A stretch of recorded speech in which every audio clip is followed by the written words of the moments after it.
PharmaPhobic is powered by Achieve the Lifestyle, a company dedicated to helping you empower your health, redefine your lifestyle, and all for the health of it.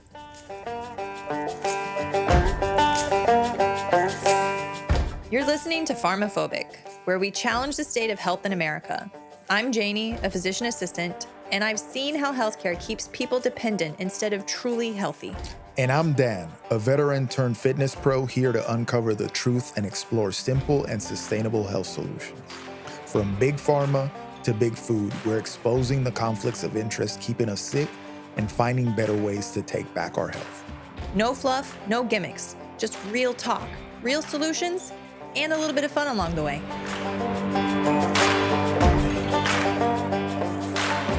Hello there, everybody. Welcome to another episode of PharmaPhobic, powered by Achieve the Lifestyle, where we help you become the strongest, healthiest, and most capable version of yourself. I stuttered there. Did you catch that? I 100% caught it. So, of course I did. Guys, the environmentals are different today. It's Tuesday. We normally record Saturday mornings, and Janie and I show up with the coffee just freshly in our system, nice big breakfast. Today, we are recording on a Tuesday afternoon because we're going to try some new stuff. I'm due for a snack. Janie's due for a snack. And I am 2:30 on the dot. Ever since I was in middle school is about the time that I start doing one of these numbers right here where you start kind of like your head starts falling. So this is going to be interesting. Yeah. So 2 things I want to share before we get started. This past weekend, Dan did a sleep study, so that's great. So we'll be getting the results of that. Okay, I can talk about why we did a sleep study. How long did they tell you the results were going to take to come back? Guys, whenever I do anything medical, I usually do it through the VA, and it's one of these. It's a you never know what you're going to get, okay? So I don't know. Could be 2 weeks, could be 2 years. I have no idea. I would also like to point out in the past 6 months, you've been whistling a lot more. I don't know why. It's like, I guess it's like an old man thing kicking in. Like you've just like stopped using words. You're just like, hey.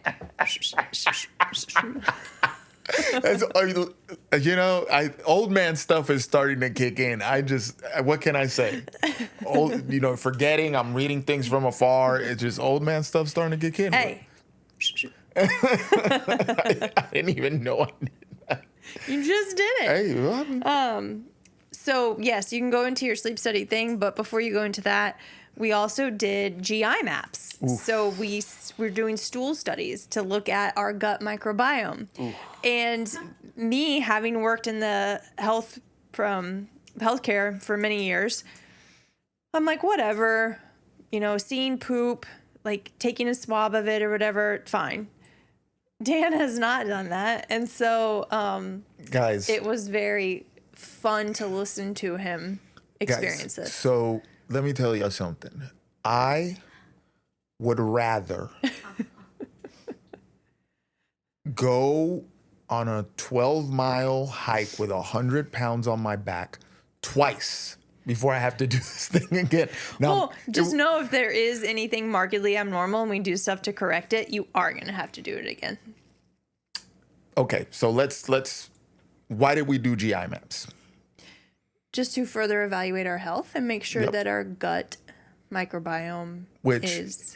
The more we're seeing, getting technical here, the more a lot is coming out about gut microbiome and how it pertains to the rest of your health. Everything from, mental illness like depression, anxiety, that sort of thing, to, metabolic issues, to cancers. They're connecting it all back to gut health. So we said, you know what? We're learning a lot about this. We're talking a lot about this. So we might as well get right and see where we're at.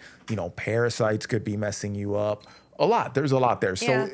So it's necessary information, and it's something that we want to do for our clients when we're talking about like helping them improve our health. It gives you a good snapshot of things that are going on.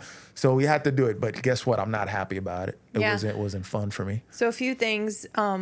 We had a conversation with Dr. Andy Galpin at an event that we were at, And you talked to him about sleep, and he said he noticed that with a lot of people who have been deployed, they have a parasite that that can lead to sleep disruption. Which that connects to why I was doing a sleep study as well. Yeah, so we're just trying to cover all bases to optimize things. We're not trying to go on like this super expensive protocol. Obviously, it can let us know if there's any red flags as well, but hopefully there aren't any. And then making sure that there's optimal gut bacteria in there, the good stuff, because we've heard good things about the bifidobacteria in regards to, health for the long term. And so just trying to keep things optimal. And like Dan said, I've done this on a few clients. We want to offer it to all clients that we work with. And I'm a very big believer in I'm not going to tell somebody to do something that I would not do. And also, if I've experienced it, I'm more apt to help people walk through it and navigate it. Yeah, I think it's funny because I was explaining this to a client of mine this morning that you and I, we work in the health field and we're into health and we're also like health hobbyists. Does that make sense? Like a lot of what we do pertains to health. So we're fortunate enough that we get to work in something that is also similar to our hobbies, that is also similar to something that we would just like to know about. Yeah. We're like vertically integrated that way. So this is stuff that I feel like we would have been doing, we would have been curious about anyway. Now, all that to say that, yes, getting a picture of your gut microbiome is probably, when we're talking about optimizing health markers and things like that, it's a good thing to do. You get to know, is this going to tell us if we have certain food like sensitivities or something? No. That's also something that's good to know because you could be eating stuff that could be giving you low grade. It can show you if you need to be consuming more. Like I had a client who she needed a certain type of nutrient to help certain bacteria flourish, and that would be found in a lot of red things, right? It can tell you, it can give signs. The one we didn't specifically look for like celiac disease or anything like that, but there are signs on this that could be like, hey, you should be concerned about celiac disease if this shows a certain way on the results. But no, it's not going to say like you have an egg allergy or anything like that. That's a totally different test. Which is another one that there might be some value there if people have like these chronic gut issues, like they eat stuff and they feel a little off. I would say if you're eating and you don't have any major digestive issues and you like don't have, like one of the reasons is my B vitamin blood work doesn't reflect the amount of B vitamins I consume. Not from supplementation, but I eat a lot of red meat, and so it should theoretically be higher. Is there a little critter in there who's taking some of my B12? We're gonna find out. So there you go. And for me, it could be like what's causing me sleep issues. Could be, and also which Andy Galpin, when he said that, I was like, oh, I'd never considered that. And just is there a good balance, because it may be something that. And this goes for a lot of people. You may have something that's not necessarily doesn't keep you from doing your daily activities or anything, but if we did a GI map and it's like, oh, like there's an overgrowth of this bacteria, and if you consume, like if you take this probiotic, it'll feed these good guys that will then take care of the bad guy, right? And then you realize like, oh, well, you know what? I was a little bit bloated after dinner every day, or, and then, so I'm more for that. Now, like Dan said, that this is to optimize health. So plus or minus, a GI map could be like one of the first things you do. I would argue that would behoove you more to do like, to clean up your diet, eat more whole natural processed foods, get regular physical activity, be adequately hydrated, get enough, variety in your diet, manage your stress, get good sleep, right? But when I've done this GI map for some clients, the results will then reinforce that. Like, okay, like you've been working on your sleep and stress management, but this shows like this certain bacteria that's good is often suppressed if you're under high stress. So we kind of need to like dig deeper into what's causing you a lot of stress to help optimize this.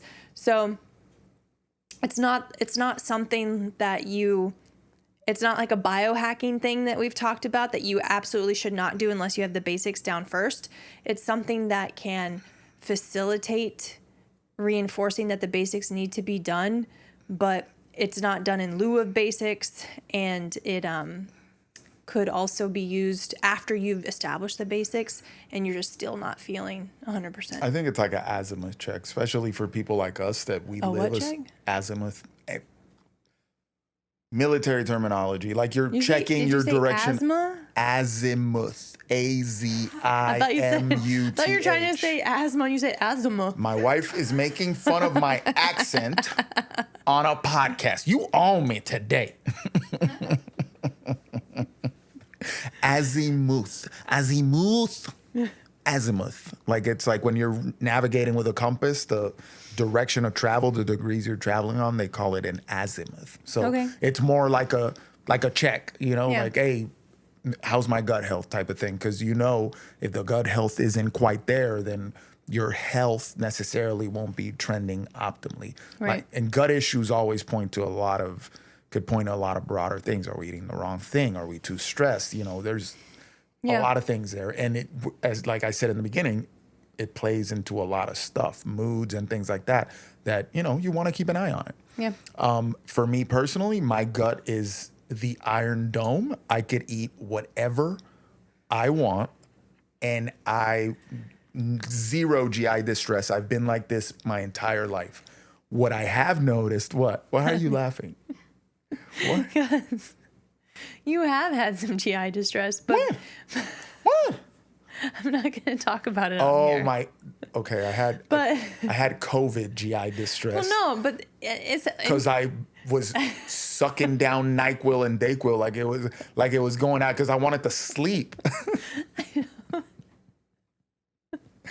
And that gave me a little bit of GI distress.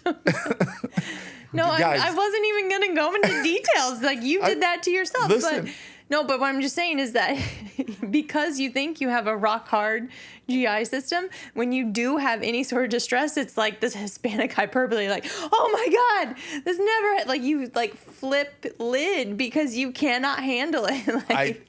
I'm not used to not feeling good. I'm just not. Yeah. Janie, what is a rock hard GI system, to be clear? Oh, he just thinks he can eat anything and not have any sort of aversion to it. To where if I have like hollandaise sauce, Oh God. that does immediately bad things to me. And he's like, it doesn't faze him. Or if he eats spicy food, doesn't faze him. Things that other people may be more sensitive to. Now, I'm curious to what your GI map will say, because one theory I have is that because you were deployed, that you do have some parasites. I wouldn't doubt it. And I ate a lot of Afghan food too in my second deployment. Because let's think about it. If somebody, like most Americans, when they go to Mexico, they can't drink the water, right? But Mexicans can drink the water because they have gut bacteria and everything that can handle the bacteria, and they're accustomed to it, right? We're not. So the fact that you can be accustomed to almost anything makes me think that you have some I'm foreign serious. guys in there that are just like working out for you. Possible. I ate a lot of Afghan food in my second deployment. First deployment, I was eating food from the town because I had guys that would bring me like bread and eggs from the town. But here's the thing. I don't recall a time where I wasn't like that. When I was a little kid, like I'm talking like 8, 9, 10, I used to get headaches a lot, maybe some GI distress. But after that, when I got into my teens and beyond, I rarely get sick. Yeah. You see? So yeah, we'll just see. I'm very curious. But, here's what I'll say. I can eat whatever I want, and not experience GI distress. But things do make me immediately bloated. Like that's one I'm not like, ooh. That is GI distress. No. I'm talking about like pain and things like that where you're like bloating, like, oh, I ate a crap ton of sodium and preserved food and now I look like, like I puffed up.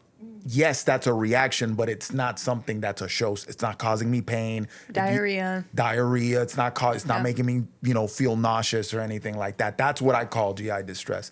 So I do have that. There are things that I'm like, hey, I ate out. We ate at some restaurant. Yep, I'm bloated. Mm-hmm. If we eat seed oils, I can tell too, because I'll have I can feel it in my breath. and that sort of thing, or I'll smell different if I sweat. But other than that, no major reactions. Yeah, From food. I agree. Yeah.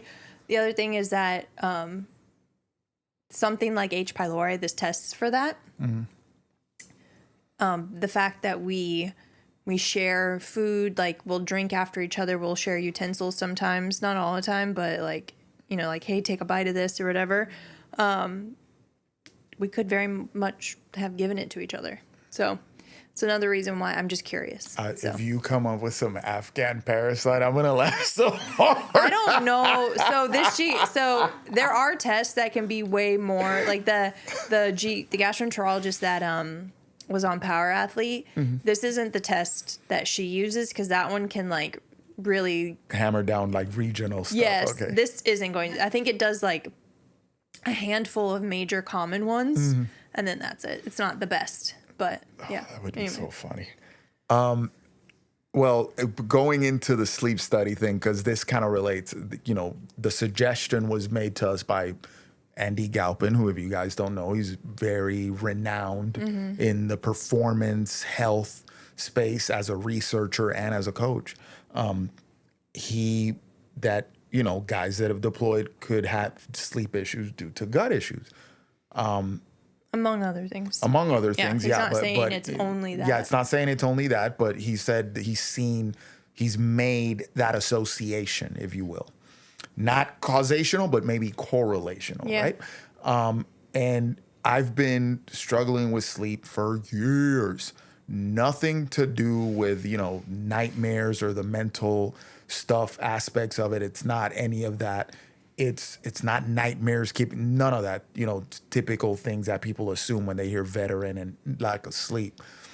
But first deployment, this is 2007 to 2009, I came back, and usually, you know, most of my life I would wake up at 10 a.m.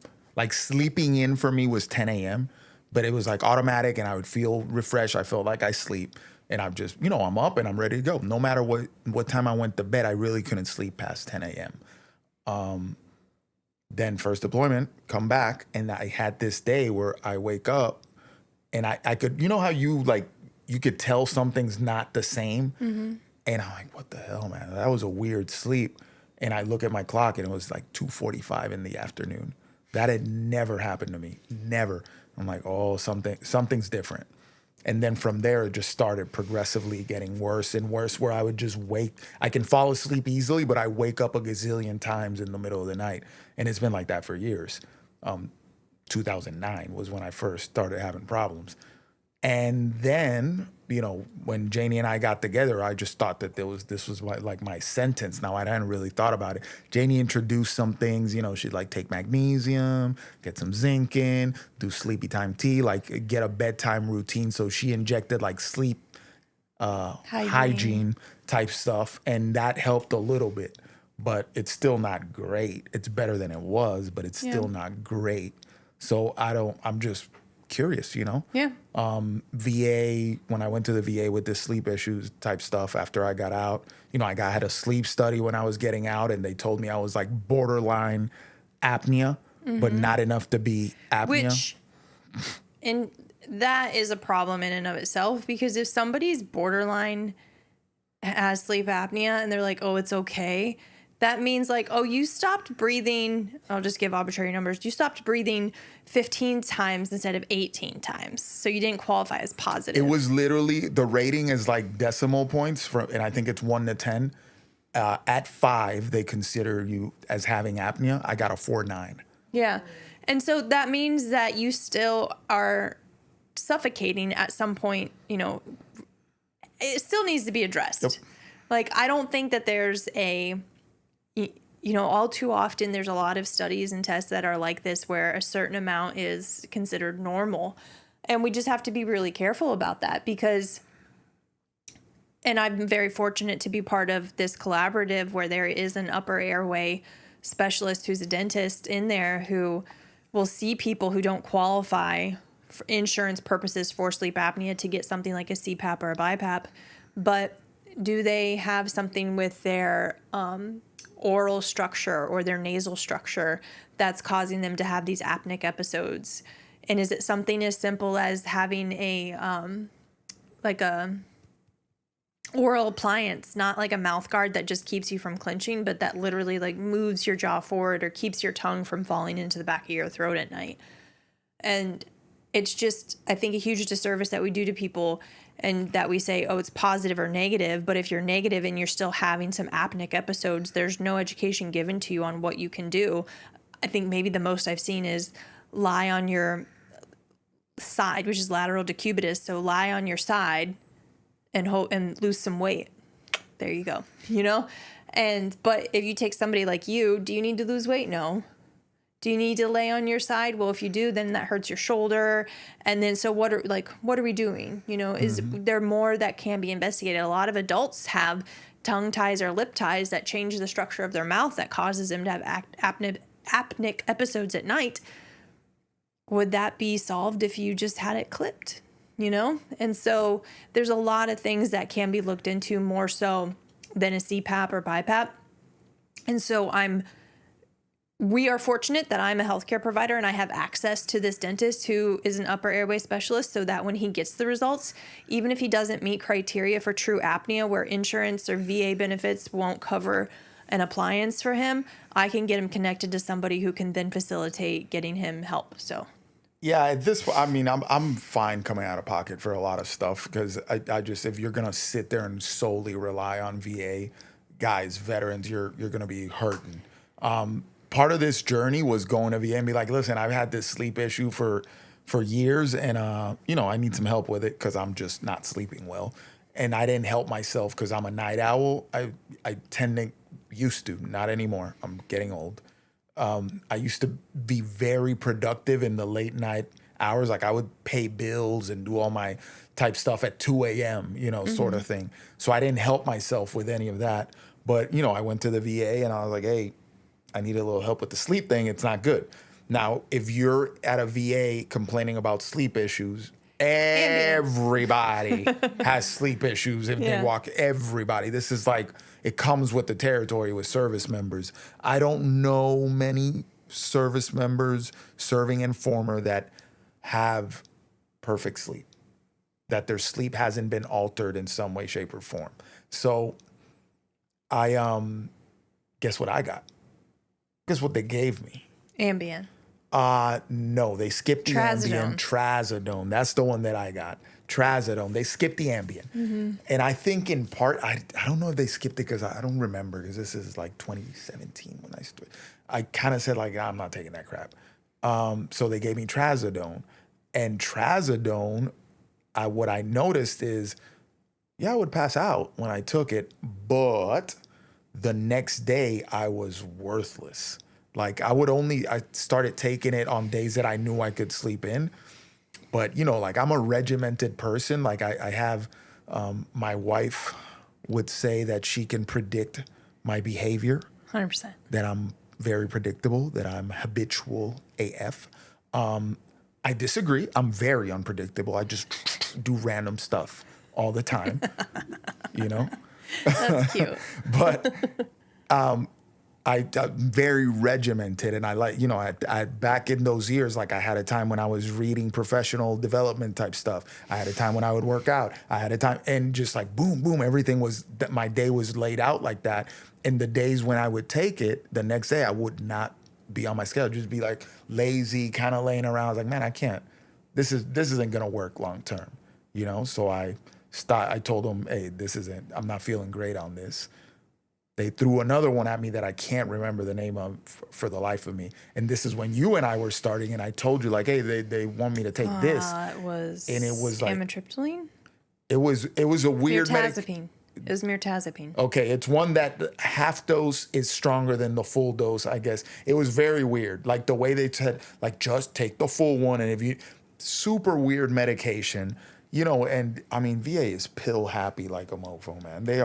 The military is pill happy. Like guys, I hope that it has changed. But back then, we're talking 10 years ago, pill happy. Oh, you just had your wisdom tooth removed. Hey, here's 90-day Percocet thing. Yeah. Like crazy stuff. Here's, let's put you on some benzos because you got a little anxiety, like just crazy medication stuff, throwing the pills at everybody. And, VA is an extension of that. So they wanted me to take, and Janie read it and she's like, no, why would you take that? That's an antipsychotic.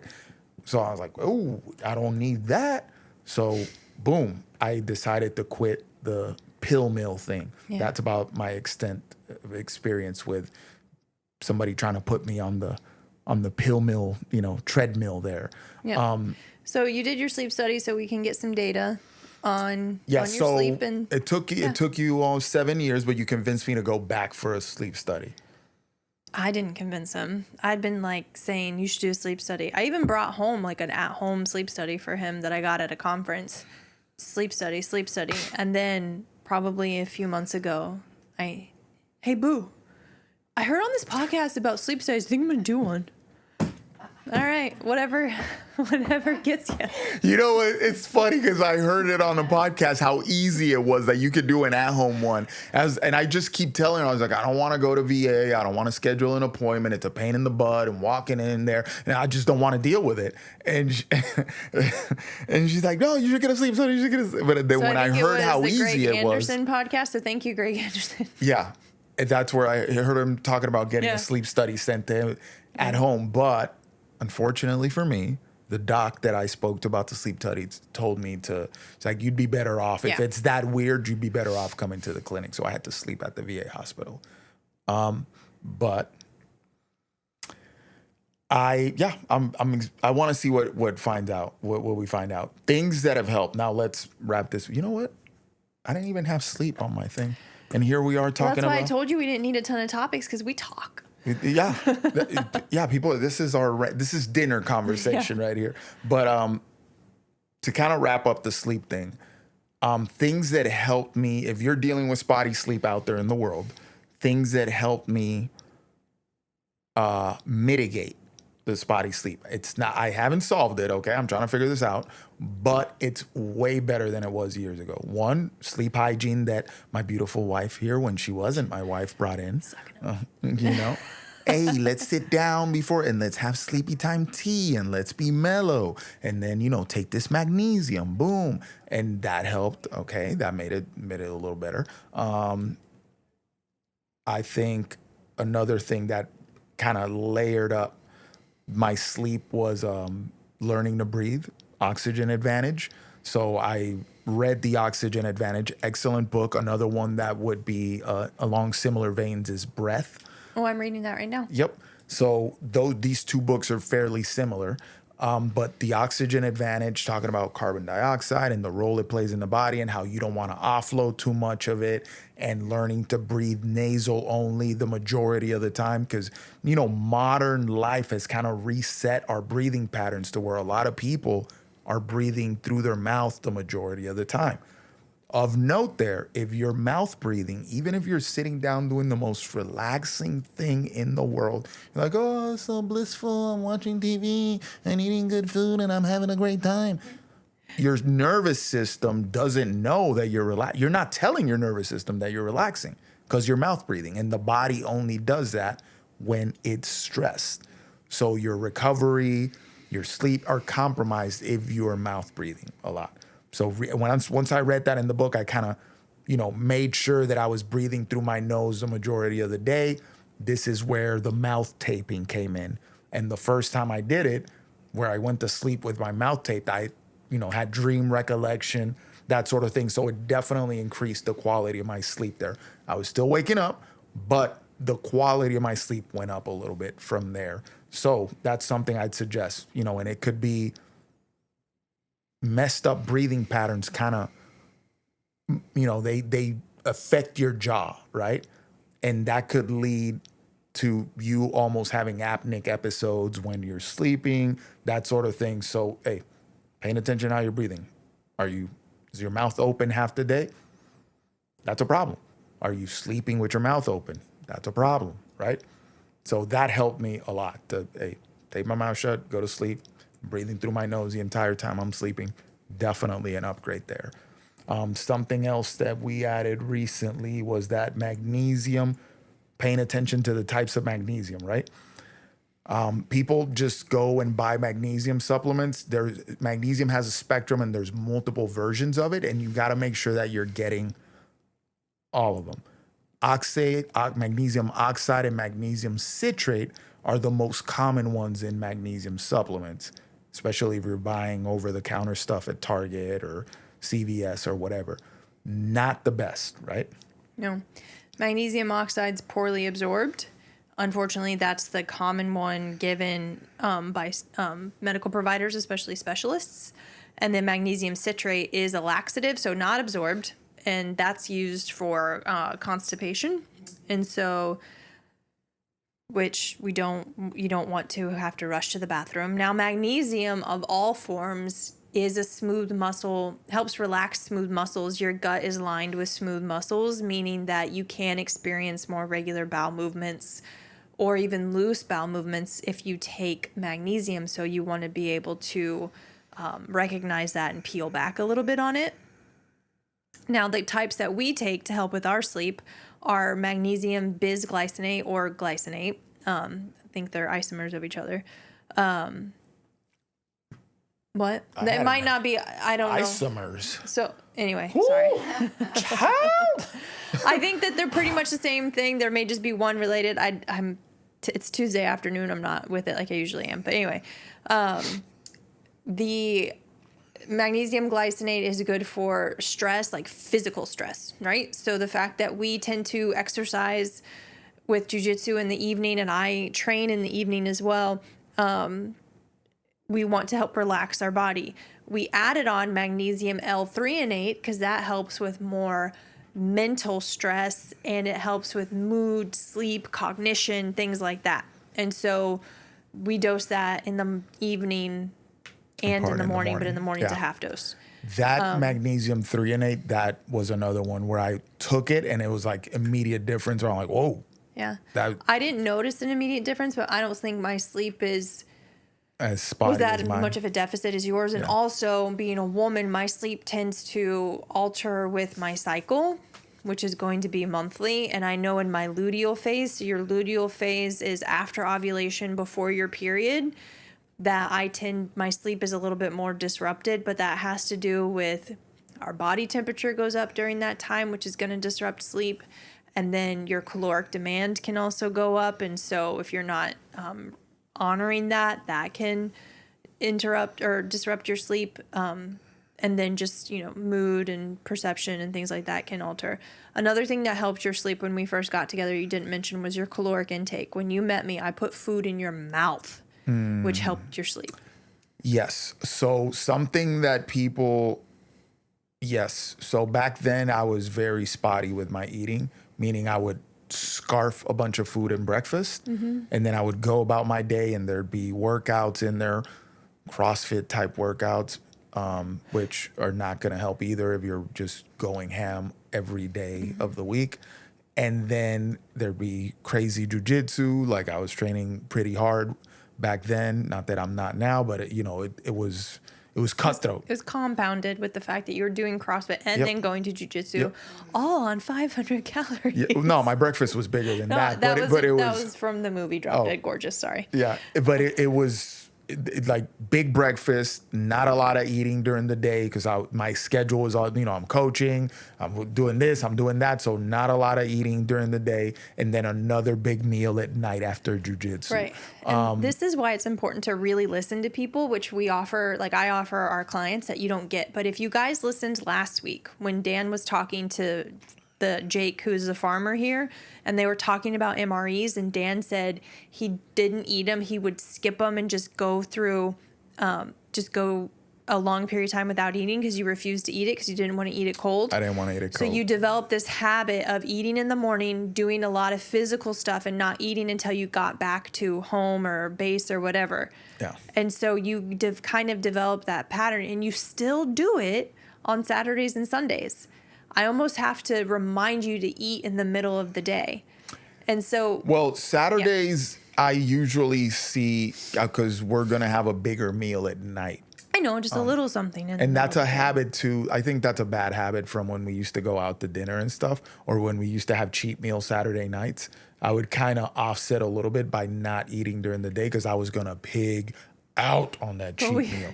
Like, hey, let's get that pizza. I'm going to eat 10 slices. I want the ice cream afterwards. I mean, this is back when we would do cheat meals. Right. Like, and so I just think it's like but you kind of go back to that, especially when you get busy. Now you make it a point, and you've talked about this on previous episodes, where you almost are proactive and schedule in a time to eat on your busy days. because I know I know I'm going to be worthless if I don't have a good meal. Which is something that we really stress to our clients for good reason. It's not absurd to schedule in meals, time to go outside or, whatever. And we can talk about that at a different time. But it's also a habit, I think, that you developed. And it's easier for men to do that. I also want to say it's easier for men to eat breakfast and then not eat till dinner. Where women, we tend to, we can eat breakfast and we know we're going to eat a dinner, but we still get hungry. And I think too many women try to white knuckle through that, where just our hormonal profiles and everything, we're different than men. We can't, even if Dan doesn't eat a snack in the middle of the day on a Saturday or Sunday, your girl still does 100%. So, yeah. Because what did you say last? I'll punch the air or something like that if I don't, anyway. Yeah, Janie doesn't do well when she's hungry. It does not do well. Like most women, I'm sure you guys identify. There's a microphone she for a reason. She does not do well when she's hungry. I listen, that's not a good habit. The whole, I'm going to eat a big meal at breakfast and then and a lot of people fall into that with I'm doing intermittent fasting. It's just not good, fam. It's not good. Right. And then you're talking about the blood sugar spikes. Like if I go hungry all day and then I drop a big meal at the end of the day and then I just shoot I went from really low, I'm going to go to really high. It's not a good habit. So you want to be eating throughout the day and keeping your stuff leveled. Yeah. What I do on Saturday, it's Saturdays now though, but not even then. You know what? I'm gonna get rid of that. I'm gonna have a little snacky poo in my boot. All right, so we'll keep you guys updated about the results of Dan's sleep study and also our GI maps, and hopefully it helps provide some information for you all, or maybe inspires you to get your gut microbiome checked out or your sleep checked out if you have sleep issues. But I honestly think everyone should have a sleep study. And if I say that, then I should probably have a sleep study. Yeah. Get you a sleep study, huh? I have one at home. Okay. That you were going to use. Yeah, anyway. I think obviously sleep is a pillar of health. It's very important. So you guys want to pay attention to it. Oh, and another update, I spoke about it last week, is at church this past Sunday, we presented our lifestyle ministry, Holy Health. And so we're really excited for that. We did receive some good feedback and some, I saw in the crowd when we were talking about it, people seemed excited. So we're going to start doing lunch and learns once a month and see how it goes. So really excited to share, education about health and awareness of health to our fellow members. It's funny because I think people know that even right now there's somebody out there who isn't doing anything for their health, but the minute that somebody brings it up, it's like there's a natural reaction where you're drawn to the information or you're drawn to the fact that it's man, I really should be doing something about my health. It just goes, you know that health is wealth. It's the most valuable possession. And you'll hear me saying that all the time. It makes me think of is it Dodgeball, where he's like, that I know. Oh, that you know that I know. Yeah, the Ben Stiller. Yeah, that's Dodgeball. Yeah. Oh, that makes such a great meme. Yeah. But yeah, you know that it deep down, it's a innate, it's a subconscious thing. I know that we know that health is the most valuable thing you have. There you so go. it was cool to present the idea and that people are receptive because they're thinking about it. And you're seeing people that, you know, they probably aren't doing much for their health right now, but they're like, yeah, I should definitely be paying attention to this. So hopefully we could, you know, light some fire under some butts and get people walking and maybe doing some push-ups in the kitchen counter or something. I don't know, but getting them doing something more than nothing. Okay. Anything we should add on sleep? Because we went into that was impromptu, guys. That was off the top of the dome. It was not in the notes. So with sleep, you talked about hygiene. So I think we just need to say what that is real quick. So sleep hygiene is kind of like your bedtime routine. And so I think a lot of people think of bedtime routines are for kids. Nah, they're for you too. Okay. Mm-hmm. Having a good bedtime routine and a morning routine is key. Okay. But we'll just talk about bedtime routine now. So anywhere, whatever your schedule is, anywhere from, 30 minutes to like 90 minutes, if you can start to make your house cool, dark, and quiet. So drop the temperature, drop the lights, no overhead lights, only lamps. Okay. Put blue blockers on, or, you can get really fancy with it. They have, like red lights. You can get red light glasses. You can even get red lights to just put in around your house, things like that. But just lower light, just not as bright. That's all. You don't have to get super fancy, or you can if you want. Don't do anything stimulating. Okay. So blue blockers, if you have to be on your laptop or phone or something like that, if it's for work or something like that, but we really want things that are not going to be overly stimulating. I have heard that you can still look at stuff on TV or your phone if it makes you laugh and brings you down in that way. But and you can turn the brightness down on your TV to do that. Yeah. You just have to be careful with that, because if it's just general cable or even on your phone, you can't always control what's going to come up next. And also that quick cycle through on the phones can be stimulating. So just be careful with that. Taking supplements to help bring you down, drinking some sort of liquid. Dan mentioned sleepy time tea or something warm that can help bring you down. Taking a cool shower to help bring your body temperature down, not cold. We're not doing an ice bath, cold therapy here, cool shower. And sometimes some sort of movement can help as well, especially if you worked out closer to the evening. So doing some sort of like mobility flow or yoga, which centers around breathing a lot. So slowing down your breath, getting restorative breathing going can be helpful. And then for your sleep, you want to have no screens, right? So if you're going to read, hopefully it's in a book. And then things like eye masks are very helpful. Having a cool bedroom, and Yeah. Things to look out for too. Like sometimes I feel like with women, this is a little bit more common, and you can kind of chime in here if I'm not right. But when women are overtraining, or the caloric deficit they've been in a caloric deficit for too long, they're not eating enough, that sort of thing. Sleep is the first symptom. I feel like that's the first thing that lets them know, like, hey, you're kind of barky. You've exceeded your situation here. If you're really stressed out and your body doesn't follow any rules as to where it's going to perceive stress from. Like, oh, me not eating enough's not stressful. My body knows that. No, it doesn't. It thinks it's starving. Mm-hmm. It thinks it doesn't have access to food, and it's on high alert. Okay. So sleep, we're very vulnerable when we sleep. We are unconscious, right? And we don't have somebody on night watch for us, right? But that's why we sleep inside. Doors are locked. So anyway, we're very vulnerable in sleep. If we don't feel safe, if our body does not feel safe on a brainstem level, so hunger, thirst, fear for life. If it can't breathe, you're apneic, it's going to wake you up, right? So same thing. It's going to kind of keep you awake on alert. You're not going to get that really restful sleep.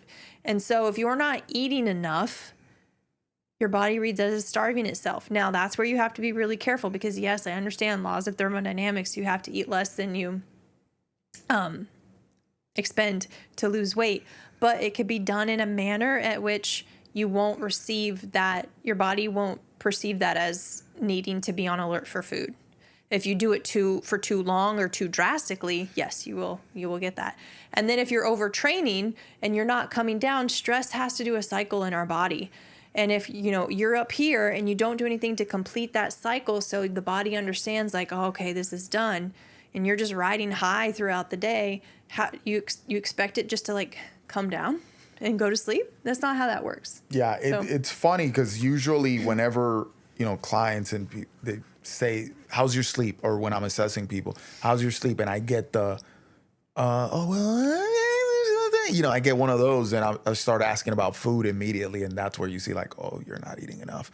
Oh, we're doing too much training, a lot of HIIT, a lot of whatever. And just in women, it tends to show itself in sleep being like the first symptom of that. Whereas men, by the time we get to the part where we can't sleep, it's like, bro, the wheels fell off and your body was yelling at you long ago. Like for me, thinking back to it, where I noticed that I was doing too much was like range of motion loss, where I felt tight more often. I had to warm up even more to go work out. Does that make sense? That's where I was like, my body was telling me that I was messing up. By the time, my sleep went from bad to worse, that's where I was like, oh, the wheels are falling off. It's like they're off. Now I really got to reset. Yep. So yeah, I think that's very impromptu that we went in on that. But it was a good combo. Yeah, that was a good combo. I think I had such a fire podcast. I mean, we're gonna go in on some Billy Gates and Jeff Bezos. Maybe we should table that because I don't want to cut that short. No, this is a bigger conversation for sure. What's something? We'll end it with this. What's something that can affect your sleep? Oh, that's good. I appreciate that segue. Alcohol. Alcohol can affect your sleep, right? And some people might make the mistake of partaking in libations, the spirits, the sauce. Grandpappy's cough medicine. They might just. Yeah. You took it away from me. Oh, you were gonna do it. So, but they might be like, you know what? I'm just gonna have a little beer. Have a little, what is it? A wind down, yeah. Have one of those and take my butt to bed. But that actually messes with your sleep. Now, what's the segue here? I was reading this thing recently that it says that alcohol consumption is at a 90-year low. Ooh. Isn't that insane? Mm-hmm. Okay. We live in the health space. This is all we pay attention to. Like, we're always looking at it and we're like, man, we walk around looking at people. And it's like, oh man, we're doing so bad. But then I see something like this. So sorry, speaking of sleep and like always want to help people, I took a jiu-jitsu class from a different instructor, and it was a 6 a.m. class, and he's like, I'm going to do this because I don't sleep anyway. And I was like, oh, I want to help you with that. I can help you with that. I mean, it's not. Anyway, go ahead. No, well, it is. I saw this article speaking of alcohol consumption being at a 90-year low, so a historic low in the U.S. I'm like, wow, what is going on? That it's like, are the people actually like waking up? I think so. I think it's becoming more widespread about the effects of alcohol, because one thing I will say is Andrew Huberman has a huge following, especially among younger people, because I think he's... Millions of people, yeah. Yeah, he's a professor, so he speaks to younger people as well. But he's... And it's not just recently he's talked about alcohol. He's talked about alcohol years ago. But he's evolved in his thinking as the science has evolved, and I think the science has evolved in that as well, because it used to be... They always try to find how much can you have that won't cause harm, because people can't let go. Or right? remember in the paleo days when people were like drinking tequila because that was the paleo alcohol? And it used to be like, because even when I see patients, I would give them the alcohol screening, and, an accepted amount is for men, I think it was 3 to 4 drinks a week, for women 1 to 2. Anyway, that old, right? Now, and Huberman like acknowledged that, and he talks about how his personal alcohol consumption, I don't remember what it was, but now most recently evidence has shown that actually no amount of alcohol is good for you. Now, can you argue, are there some benefits from it? Like some people say certain aspects of wine are beneficial and things like that, but they don't negate the bad effects from it. So I was having this conversation. Shout out to my boy Gardy, because we were having this conversation and he listens. He's one of the 2 people that listen to our show. Anyway, where I was saying that alcohol has 0 benefit. 0. Big, fat 0. There's nothing alcohol does that is of benefit to the body, right? You know what I'd love if we had like random commercials and it was like Tito's. Yeah, like right in the middle of us bashing alcohol. Yeah. Anyway, so his thing was like, well, it gives you a buzz, right? And people see that as a benefit. Like that buzz, it might help you come down, all this other stuff. But that benefit, quote unquote, of being buzzed, it's like it gives you like this dopamine release, right? What comes after the buzz? What comes the day after? No, I wish the headaches, the hangover was the worst part. Sunday scaries. The Sunday scaries. that mood dump. The mood dump. So if you were drinking because you were feeling some sort of, I'm feeling blue, I'm feeling down, I'm stressed out, whatever, and you start and you start drinking, and then you go out and have a great night, right? The next day, you're going to feel worse than the mood that got you to start drinking to begin with, right? Yeah. The anxiety, the depression. It's like almost like it just comes back. What helps that? A little hair of the dog. A little bit more drinking, Just huh? drink again. Yeah. So, but it's one of those things where it's like, okay, this one thing that you could see as a benefit, that you're going to pay for that, right? And that's if you even go out and have a great time, because you technically could get a buzz and do something stupid, which happens a lot, right? Yeah. Get yourself in even more trouble. But listen, I've drank a lot. So a lot. Okay. Maybe in a future episode, we'll talk about me getting myself in trouble with drinking. But there's no benefit, right? So back to this thing, the wine, right? They say, oh, wine. You remember, like, I think it was like early 2000s where they were telling people to have a glass of wine a day because it had like antioxidants and flavonoids. Guess what you need antioxidants? Eat a grape, bro. Eat a grape. How about that? Eat some dark chocolate, right? Like, what are we talking about telling people to drink wine? Because it has antioxidants. You know what has antioxidants? Raspberries. Strawberries, blueberries, like peppers. What are you talking about? So when people say like, oh, it has certain benefits to alcohol, I'm calling straight up malarkey on it. And I think one of the things that they used to argue for it before was I read that one of the things they used to argue about it before was the blue zones. Some of the blue zones, the people had wine. Oh, like Sardinia, yeah. Right. But what type of wine, the quality of it, you could argue that. But also I would argue that was more of a community eating together as a family, that I don't think it was independently the wine affected their health. Yeah, and I don't think it was drunkenness, and I don't think they were washing down, Chick-fil-A. Totino's pizza rolls. Yeah, Totino's pizza rolls with a 12-pack of Busch Light. Like that's not what was happening there. Milwaukee Beast. P.S. I heard another one, that California wines, 100% of them, even the quote-unquote organic ones, tested positive for glyphosate. Well, color me shocked. Yeah. Spraying everything to the high heavens with the stuff. And then we're wondering why we're so sick. Okay, cool.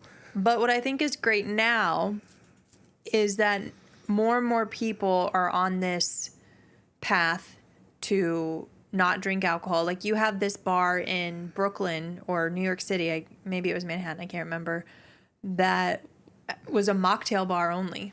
And then there's like this adult daytime kind of parties with coffee and DJs. I love that. That's crazy. That's pretty cool. I didn't know about that. That makes me so excited. Yeah, coffee and DJs, and it's in like the middle of the day. I would even do coffee and books and just like don't talk. Yeah. No, that sounds great to me. Like I'm looking, I'm like, okay, we vibing with some coffee and DJ playing too. What? This is amazing. In the middle of the day, so you can still go to bed on time. You just walk into the bar, man. take just Hey, espresso. let me get an espresso shot. Yeah. So it's just, I mean, it gives me hope though, where like alcohol consumption is at an all-time low. But guess what? This is sad. This is really sad. The alcohol companies are still making record profits because there's a very small sliver of the population that's sustaining alcohol sales. And unfortunately, that would be the alcoholics. I saw something about the percentage of sales that are actually recurring customers with a lot of the alcohol companies, and it's like, hey, the industry's being sustained by alcoholism, which that's sad, man. You know any alcoholics, any recovering alcoholics, people that have passed away from alcoholism? I don't know what happened there with the way I said that, but yeah. Oh my God. Making fun of me, my old man ways. But it's sad that, these companies are still making record profits. Their profits are not really going down because less people are drinking. It's just they're being held up by alcoholics. Yeah. So what I was saying about like the bar that's mocktail only, I think that now, because I remember when we stopped drinking alcohol, we were very isolated in that, especially where we lived in upstate New York. Oh yeah, there's a lot of drinking. You couldn't go out or hang out and everyone else would be drinking. I just went to Myrtle Beach with an amazing group of women. We went out to dinner. No, there wasn't an ounce of alcohol the entire time. And it was amazing. It was just great because that dynamic just didn't need to be in there. We didn't need it. But now people can choose not to drink alcohol, but they can still have a social life and they can still hang out. And I think that that's wonderful. Yeah.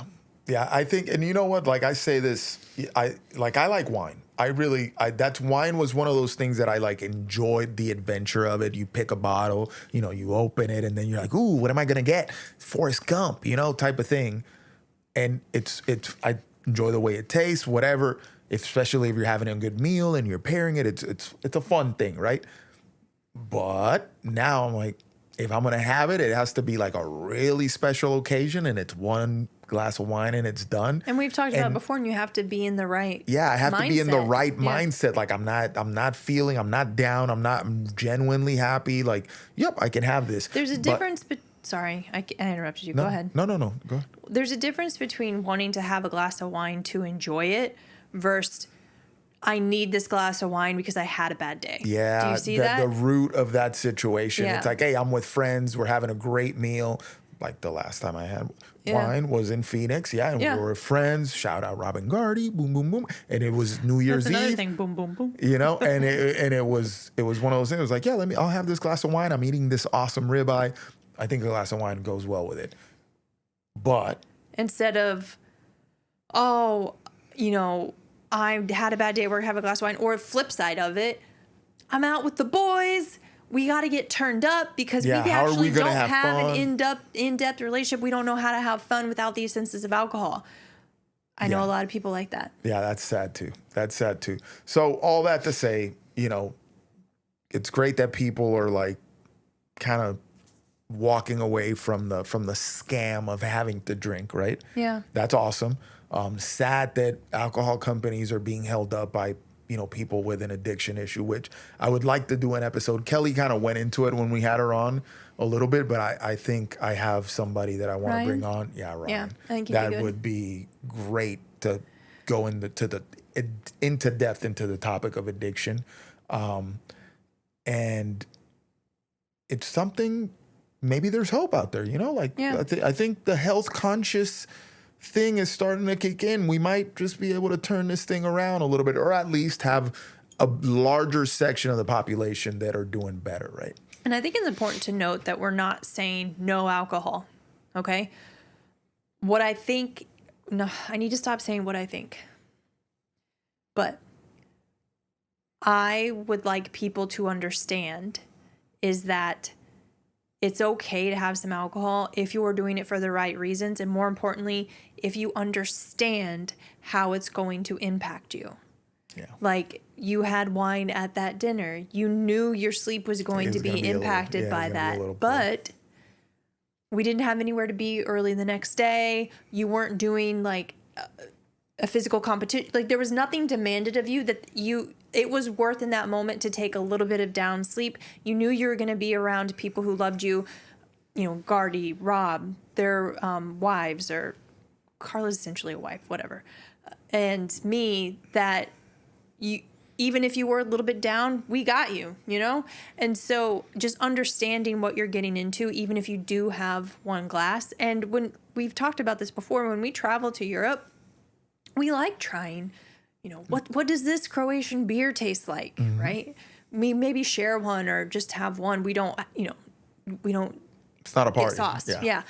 And so that's really what we're trying to say is understand how alcohol impacts you. Because I don't think that that's been, the full truth has not been shared with us. Okay.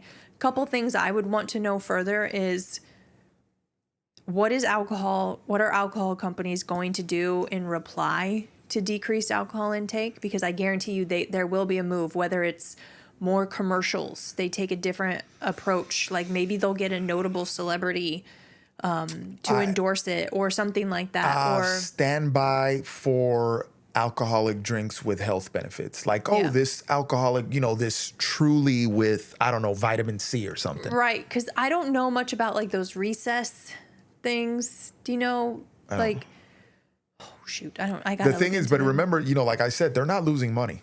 They're I understand that, but those people, even if they're not losing money, they won't. It's not going to go over well with them if they're losing money. Consumers. Yeah. Because then what happens when inevitably those alcoholics? So what are they going to? Because here we go. Because those alcoholics didn't start as alcoholics. Right. So if less people are drinking, especially the younger population, they have less future alcoholics. So what are they going to do to get them? Yeah. Right. And then the other thing I want to look into, and I talked about it this week, and I haven't talked about this to you, but I don't know much about prohibition. The prohibition era? Yeah. I don't know much about it at all. I don't know why alcohol was made illegal. I don't know why it was brought back. All I know is that it happened. There was underground stuff, and then we brought it back. And so knowing what I know now, I feel like there's not full truths that we've been told about that. So I want to dig into that. Yeah, that'd be a good topic. Because if it was taken away, was it taken away because they knew it was bad for us, or was it because of something else that they were just trying to, get one over other people? I wouldn't jump on the take alcohol away train. No, I'm not saying that, but I want to know, why was it taken away? And then why was it brought back? Why they brought it back? Because like we've seen with other things, I guarantee you we will find that money was involved. Of course. Where a company was like, if you don't bring this back, we won't make money, and then we're going to do this to you. So I'm sure that I want to look into it. No, I mean, you know what? That is a good question. That's a good connection. Yeah, and all these things when they were trying to advertise alcohol as like, oh, do this, it's good for your health. Oh, glass of it's good for the heart. Man, shut your mouth out. Yeah. That was a scam. That was really a scam. It was probably alcohol companies trying to sell some alcohol and just ridiculous. Not like a push-up is good for your heart. Do that instead. Come on now. Yeah, because I think like energy drinks have really been, they're going to, I think, take a hit as well, because a lot is coming out about the consumption of energy drinks like Monster and stuff like that, and muscle health, or being able to synthesize muscle. But you see like Red Bulls in all athletic events, right? People associate Red Bull with some extreme sports. Yeah. And is alcohol gonna follow suit? I think, and like UFC and Monster. Oh my goodness, it's everywhere. UFC and Bud Light too. Yeah. Yeah. And I mean, alcohol's been linked with sports because people are drinking at the venue. So they've sponsored. They're a huge sponsor of athletic events. But how are they going to market it to younger people? That's where it's going to have to be. So I'd be curious to see what they pivot to, because like cigarette companies, we know what they did. They went into food companies. They pivoted into food. Yep. Yeah. So what's alcohol going to do? That's a good question. Yeah. That's something that we would have to grab our hats for in a future episode and really. If any of you have theories or you know more about the Prohibition era, please let us know. Yeah. Well, with that in mind, we're going to close this out. Guys, I hope this was helpful. This was all impromptu. My episode that I had right here that I was going to bring the fire for you guys. Spoiler alert, it's about eggs. It's about eggs. And we get to talk about Huevos. people.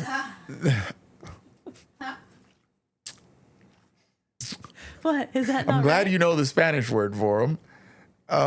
Well, we wanted to talk about some I just people think about that picture I sent to you, Rob and Gardy, about when I say gracias to the waiter at a Spanish restaurant. Oh, the meme. Oh, my God. The smile.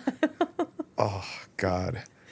Anyways, I just want to leave people with this because Dan's a native Spanish speaker. His friends Gardy and Rob are two friends from Puerto Rico, Spanish speakers. Their significant others are also Spanish speakers. So when the six of us get together, there's me.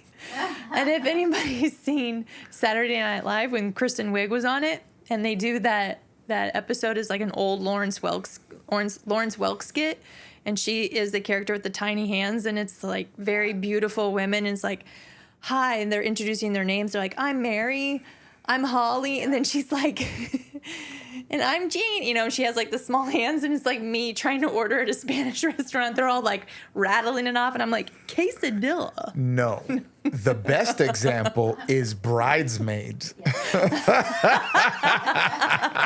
Gracias para vivar en la casa. That is the one right there. we gonna get you right, girl. We got a lifetime to get you to speak some Spanish. Well, with that in mind, we are out. I hope this was helpful. Anything you want to say in closing, Jane? No, just please keep giving us your feedback. Comment, like, share our podcast if you like it. I wanted to say something different than like. Oh, if you don't like it, love it. Yeah, leave us a review. If you have any suggestions of future episodes you want us, look out for Q&A boxes that we'll try to leave on a somewhat regular basis, or just DM us. You can always email us at info@achievethelifestyle.com. Visit our website, achievethelifestyle.com. And that's pretty much it. Yeah. So, guys, you know what I want you to do, right? Stay pharma-free. Catch you on the next one. Thanks for listening to the PharmaPhobic podcast. If you found this conversation interesting, which I know you did, make sure to follow us on Apple, Spotify, or wherever you get your podcasts. And also make sure to check us out on Instagram @AchieveTheLifestyle. And if you're interested in pursuing a stronger, healthier, more capable version of yourself, check out our website @achievethelifestyle.com. The PharmaPhobic podcast is for informational and entertainment purposes only. The views expressed are those of the hosts and guests and do not constitute medical, legal, or professional advice. Always consult a qualified healthcare provider before making any medical or wellness decisions. While we discuss pharmaceutical, holistic, and alternative health topics, our content is not a substitute for professional medical guidance.